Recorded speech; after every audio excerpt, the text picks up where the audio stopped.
Bonjour à tous ceux qui me suivent sur YouTube, je suis très heureux de pouvoir vous parler, et là, face à face. Et oui, vous voyez pas que mes mains cette fois-ci, mais entièrement. Il y en a qui ça va peut-être faire plaisir, ou peut-être pas d'ailleurs. Bon, en tout cas maintenant j'ai fini ces guidances pour le mois d'octobre. Comme je vous l'ai promis, les nouveautés, et ben l'améthyste love, on va bientôt attaquer sur les 12 signes au niveau de l'amour. Ce que je voulais vous dire simplement au départ, et là vraiment face à face, c'est je vous remercie vraiment beaucoup. Je reçois pas mal de messages qui me disent de continuer, de pouvoir aider des personnes. C'est vraiment super sympa, moi ça me fait chaud au cœur. Si je peux vous aider avec mes guidances, c'est la moindre des choses. Et aussi avec tous ceux qui me contactent pour les guidances privées, tarologie privée. Donc vous avez l'heure maintenant sur YouTube, vous allez sur la page de présentation, il y a les horaires de toute la semaine. Voilà. Je suis en train de mettre en place, donc j'ai un petit peu de retard, je suis désolé pour les cours de tarologie, donc je suis en train de mettre un petit peu en place tout ça. Donc j'ai déjà eu des contacts, donc patientez s'il vous plaît, patientez, parce que je cours partout, voilà. Donc j'ai bientôt disponible pour vous envoyer voilà, le coût, le support, tout ce que vous aurez besoin. Et si ça vous intéresse, c'est vous qui choisirez l'heure. Et suivant le nombre de personnes, je prendrai 4 personnes à la fois en vidéoconférence. J'en dis un petit peu plus là, et à ce moment-là, on essaiera de régler les heures pour vous, pour que ça convienne un peu aux personnes qui voudront faire les sessions d'apprentissage pour la tarologie. Juste un petit mot, la tarologie, il y en a qui disent ah mais c'est un don. Alors oui effectivement, les tarologues, on est magnétiseurs ou radiesthésistes, on a un sens plus développé pour arriver à pressentir les choses. Mais je vous rassure, même si on a ce don, ça n'empêche pas qu'on va dans le mur aussi, on est comme tout le monde. Mais il est vrai qu'on peut l'apprendre aussi, il y a des techniques aussi pour faire le vide en soi, et donc pour arriver à voir les choses sur les cartes. Donc tout ça, je vais l'expliquer, ça fera partie d'un des modules. Voilà. Alors bon, l'améthyste love, je vais vous le présenter avant qu'on attaque la première guidance pour le premier signe. Je ne sais pas lequel c'est, je vais le tirer au sort comme d'habitude. Donc voilà, l'améthyste love, pour ceux qui ne connaissent pas, vraiment des cartes pour l'amour, le relationnel. Alors il est vrai que 80%, comme j'ai dit, de ceux qui me contactent sont pour l'amour ou le relationnel, très peu pour le travail. Mais voilà, donc je vais commencer à vous faire ce tirage. En attendant, merci aussi à tous ceux qui me suivent d'Europe, qui me suivent d'Amérique. Je ne vais pas dire tous les pays parce qu'il y en a énormément. En tout cas, merci. Si je fais ça, ce n'est pas pour moi, c'est vraiment pour vous aider à y voir un peu plus clair. Si ces guidances vous parlent, donc donnez mes petits conseils pour vous essayer de traverser, on va dire, des fois des turbulences en restant positif. N'oubliez jamais que de toute façon, rien n'est fixe dans la vie. Tout est en mouvement et il n'y a que comme ça que vous pouvez vous dire il faut que je m'accroche pendant cette période de turbulence, même si elle dure longtemps. Je sais que c'est très dur pour certaines personnes, mais essayez de relativiser, de positiver pour pouvoir après avoir donc ce mouvement qui va s'enchaîner et derrière des nouvelles choses qui peuvent arriver meilleures ou des fois malheureusement pas si bonnes que ça. Mais bon, en attendant, à tout de suite pour l'améthyste love.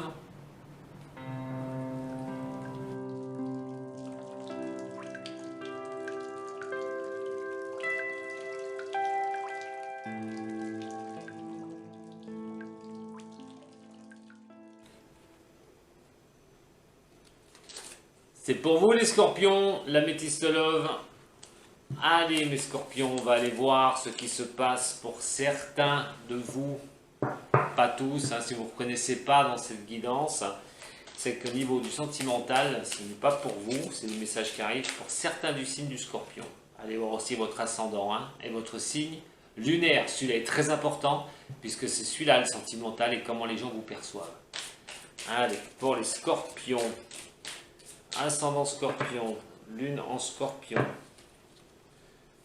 Pour le sentimental en octobre 2019.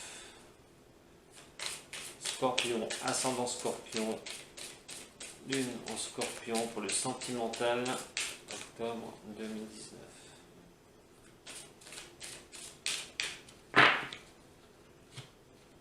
Au niveau de la coupe, on parle d'une femme. Bon, elle est marquée consultante. Moi, pour moi, il s'agit d'une femme. Femme scorpion, en l'occurrence. Ou pour un homme scorpion qui regarde aussi par rapport à sa vie de couple, pour une femme. Bah, décidément, mais tout le monde va se réconcilier ce mois-ci ou pas, là, au mois d'octobre? Réconciliation. Allez, on va aller voir ça. Une histoire de femme qui va se réconcilier. Avec qui? Allez, c'est parti pour les scorpions. Ascendant scorpion, lune en scorpion. Pour ce mois d'octobre 2019. Scorpion, ascendant scorpion, lune en scorpion. Pour ce mois d'octobre 2019.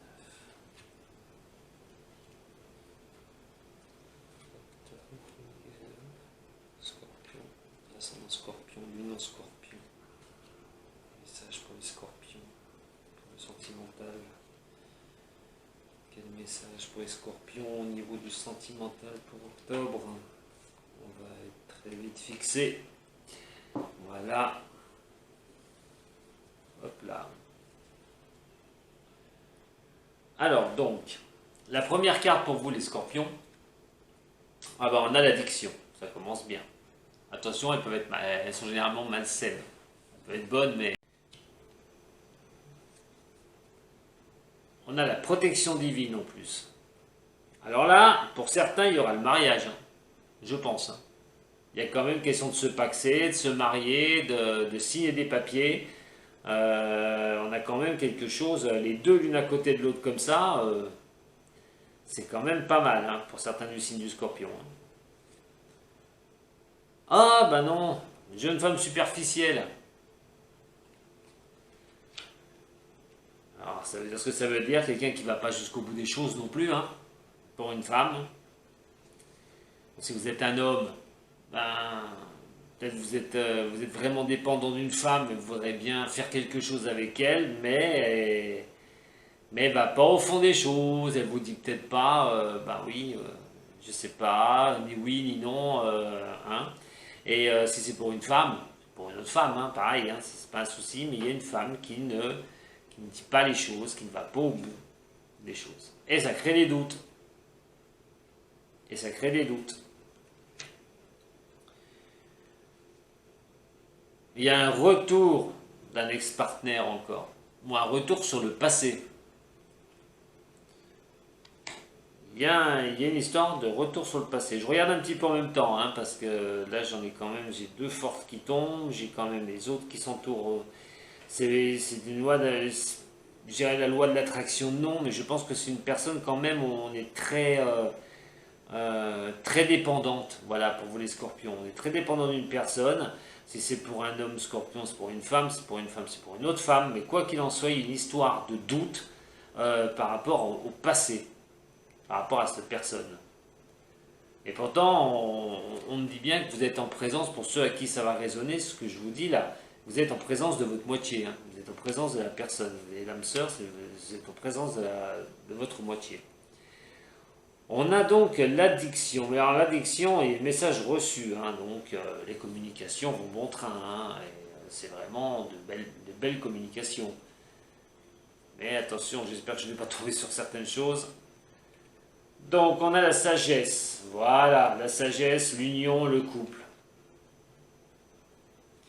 On a quand même l'histoire d'équilibre, un bon équilibre, un bon raisonnement. Sur la protection divine, on a l'ancrage et la stabilité. Certains vont se marier, hein, pour moi. Hein. Peut-être que ce qui fait peur, c'est que la personne que vous avez dans votre cœur ne s'exprime pas, totalement. Totalement. Et pour d'autres, eh ben, il y a des affaires du passé qui ne sont pas réglées. Donc on ne peut pas s'engager sur une union, on ne peut pas partir sur une union parce qu'il y a des doutes. Est-ce qu'on peut le faire ou pas? Parce que pas tout est réglé. Vous voyez, il y a l'amour inconditionnel, hein, ici. Et celle qui ne va pas au fond des choses. Moi j'ai l'impression, pour ce tirage, pour certains scorpions, que une femme a peur de s'engager, d'aller trop loin. Je ne dis pas que pour vous, Scorpion, la personne ne vous aime pas. C'est pas ça. Je pense que la personne a aussi la trouille, pour certains qui vivent ça. Elle a un peu la trouille, parce que les messages sont vraiment... même si elle envoie des messages, elle vous envoie des messages, même si les messages sont waouh, et sont magnifiques, en elle-même, quand ça va trop vite, quand ça va trop près du mariage, de l'union qu'on veut célébrer, alors là, elle a peur. Et là, elle va peut-être pas jusqu'au fond des choses. On a le doute, et on a les liaisons discrètes. Bon, là, ce serait plutôt un doute de peur que la fidélité n'y soit pas. Dans ce cas-là, il n'y a pas de problème. Elle y est, on a l'encre, on a la protection. Donc il n'y a pas de souci. Sur le passé, qu'est-ce qui correspond au passé? On parle d'un balance scorpion et sagittaire. Balance scorpion sagittaire ou une période automnale. L'automne, on y arrive d'ailleurs. Hein. Donc on a le passé. Pour certaines personnes, pour certaines du signe du scorpion, attention si vous êtes en couple parce que quelqu'un risquerait peut-être de surgir du passé. Et une jeune femme superficielle pourrait vous revenir là en automne. Donc là ça va poser pas mal de doutes par rapport à sa franchise. On a le bélier, le taureau, le gémeaux, on a le printemps aussi ici, hein, encore à côté de l'automne. Hein. Donc deux cartes de saison. Ça peut concerner un bélier, taureau, gémeaux aussi, donc balance, scorpion, sagittaire ou bélier, taureau, gémeaux, si ça vous dit quelque chose en tant que scorpion. Il y a un nouveau départ, c'est peut-être un nouveau départ depuis ce printemps. Depuis ce printemps, il y a eu ce nouveau départ, où vraiment cette envie de stabiliser quelque chose au niveau du couple. Et là, on me parle que quelqu'un, pour être balance, scorpion ou sagittaire, pourrait revenir du passé, ou carrément on va cet automne un peu se détacher de quelque chose de son passé. Voilà, pour certains. Vous êtes en présence de votre amour, hein. De toute façon il y a l'addiction, hein. Regardez avec l'âme sœur. Donc pour certains il y a une sacrée osmose, hein, pour vous les scorpions au niveau de la vie de couple, hein, au niveau de la personne que vous avez. Et de ces messages reçus, hein, donc par un bélier, par un taureau ou un gémeaux, ou quoi qu'il en soit, depuis ça fait de la renaissance quand on reçoit ces messages, c'est magnifique, c'est comme si une fleur s'ouvrait. Et donc, ça peut être un nouveau départ aussi, hein, carrément. Vous avez la chance d'avoir un nouveau départ dans votre vie. Donc, c'est pas mauvais les scorpions, mais on est sur plusieurs cas différents. Donc, peut-être une personne qui n'ose pas s'engager en face de vous, qui a un peu peur, qui va pas au fond des choses. Vous essayez de chercher un petit peu ce qui peut un peu la tracasser. Et de l'autre côté, on va me parler que vous êtes en couple, attention pour certains, et peut-être un retour du passé d'une femme. Et on a quand même des relations qui peuvent être secrètes. On a pourtant l'amour véritable, hein, on a l'amour véritable, des périodes de lâcher prise. Et pour certains du signe aussi, il y a une histoire du passé, on doute sur quelque chose, sur une sincérité. Peut-être que dans votre passé, on vous a promis une stabilité, la personne, hop, elle est partie, vous ne savez même pas pourquoi, elle a dû partir, mais elle revient, et c'est une personne avec qui vous avez une attraction énorme, et vous doutez maintenant sur la sincérité de ses sentiments, et que la personne ne va pas recommencer, ne va pas repartir. Voilà ce que j'ai à vous dire, mes chers scorpions, pour votre tirage affectif. Si vous cherchez l'amour, vous pouvez peut-être voir arriver quelque chose sur ce mois d'octobre, et quelque chose qui va vraiment vous scotcher. Bon, après, ça n'empêchera pas que vous aurez des doutes, comme je vous dis si bien. Voilà pour ceux à qui ça correspond, je dis bien, c'est général. Allez voir votre ascendant et votre signe lunaire. Parce que le signe lunaire, je le répète, c'est le sentimental et aussi, enfin sentimental, pas que, mais comment les gens vous perçoivent et ce qu'on dégage. Voilà, c'est une personne. Mais c'est sentimental aussi. Donc, très important d'aller voir aussi votre signe lunaire.